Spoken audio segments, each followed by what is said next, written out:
से सुरक्षा प्रदान करते हैं। ब्रह्मांड के स्वामी एवं वाराणसी के भगवान श्री विश्वनाथ की हम वंदना। मैं आदि नगरी काशी हूं, वही काशी जो स्वयं भगवान शिव के त्रिशूल पर विद्यमान है। सृष्टि के प्रारंभ में महादेव ने जब पृथ्वी पर अपनी दृष्टि डाली तो उन्हें एक भाग चमकता हुआ प्रतीत हुआ। उसी भाग को भगवान शिव ने काशी का नाम दिया।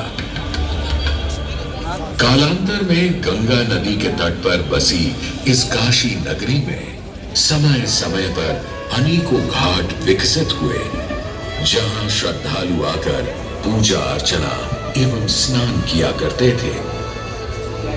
माना तो यह भी जाता है कि यह नगरी एक बहुत सुंदर वन से ढकी हुई थी, जहां पीपल, आम, बरगद, शीशम आदि के वृक्ष हुआ करते थे, जिनकी छाया में बैठ ऋषि मुनि, साधु संत आनंद से तपस्या किया करते थे। इसलिए इस जगह का उल्लेख आनंद वन के नाम से भी किया गया है। जितनी पुरानी काशी नगरी है, उतना ही पुराना यहाँ का काशी विश्वनाथ मंदिर भी है।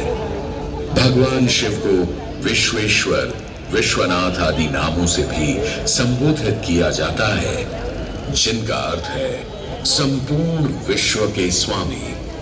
किंवदंतियों की माने तो सृष्टि के आदि में जब भगवान शिव एवं मां पार्वती पृथ्वी का भ्रमण कर रहे थे, उन्हें यह स्थान बहुत प्रिय लगा।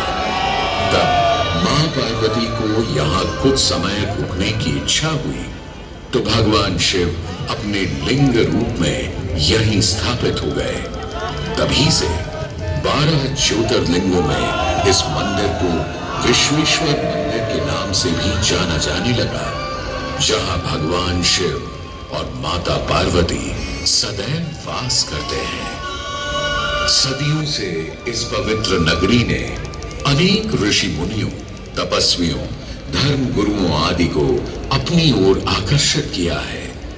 आदि शंकराचार्य एवं मंडन मिश्र ने इसी मंदिर के प्रांगण में बहुत समय व्यतीत किया। समय बदला, दौर बदला, भारत के स्वर्णिम काल पर विदेशी आक्रांताओं की नजर पड़ी, जिसे वे लूटने एवं सनातन संस्कृति को नष्ट करने के उद्देश्य से यहाँ आए।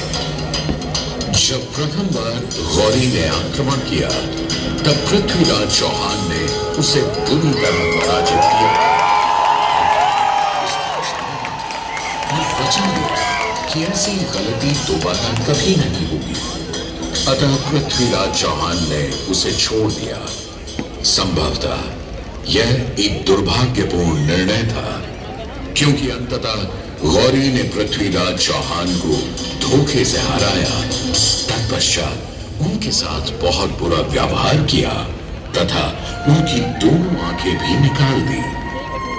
पृथ्वीराज की मृत्यु के उपरांत हिंदुओं का मनोबल कमजोर पड़ गया, जिसके परिणाम स्वरूप आतताइयों ने अन्य मंदिरों के साथ साथ विश्वनाथ मंदिर को भी क्षति पहुंचाई। यह ऐसा काला दौर था जिसके स्मरण करने मात्र से आंखें नम पड़ जाती हैं। परंतु समय सदा एक सा नहीं रहता और दुख के ये बादल भी सुख में बदलने वाले थे। एक धार्मिक सम्मेलन में राजा टोडरमल की भेंट नारायण भट्ट से हुई। नारायण भट्ट एक बहुत धनी व्यक्ति थे। दोनों ही धार्मिक इंसान थे और नित्य प्रति भगवान की पूजा अर्चना करना अपना परम कर्तव्य समझते थे। दोनों ने काशी विश्वनाथ के इस पावन मंदिर का जीर्णोद्धार करवाया और वीरान पड़े खंडहरों में एक नई जान डाल दी। 16वीं सदी में संत तुलसीदास ने यहाँ रामचरितमानस की चौपाइयों को पढ़ा था तथा संत एकनाथ ने भी यहीं पर वार्क वारकरी संप्रदाय का महान ग्रंथ श्री एकनाथी भागवत लिखकर पूरा किया था। लगभग 7वीं शताब्दी के मध्य में मराठा शासक मल्हार राव होलकर ने काशी विश्वनाथ मंदिर के पुनर्निर्माण की योजना बनाई। ये कार्य वे तो नहीं कर पाए, परंतु उनकी पुत्र वधू अहिल्याबाई होलकर जी ने इसे सन 1776 से 1778 के बीच पूरा किया। वर्तमान काशी विश्वनाथ मंदिर निर्माण का श्रेय अहिल्याबाई होलकर जी को ही जाता है। इनके अलावा महाराजा रणजीत सिंह ने 1000 किलो शुद्ध सोने से निर्मित छत्र को इस मंदिर पर लगवाया, जहां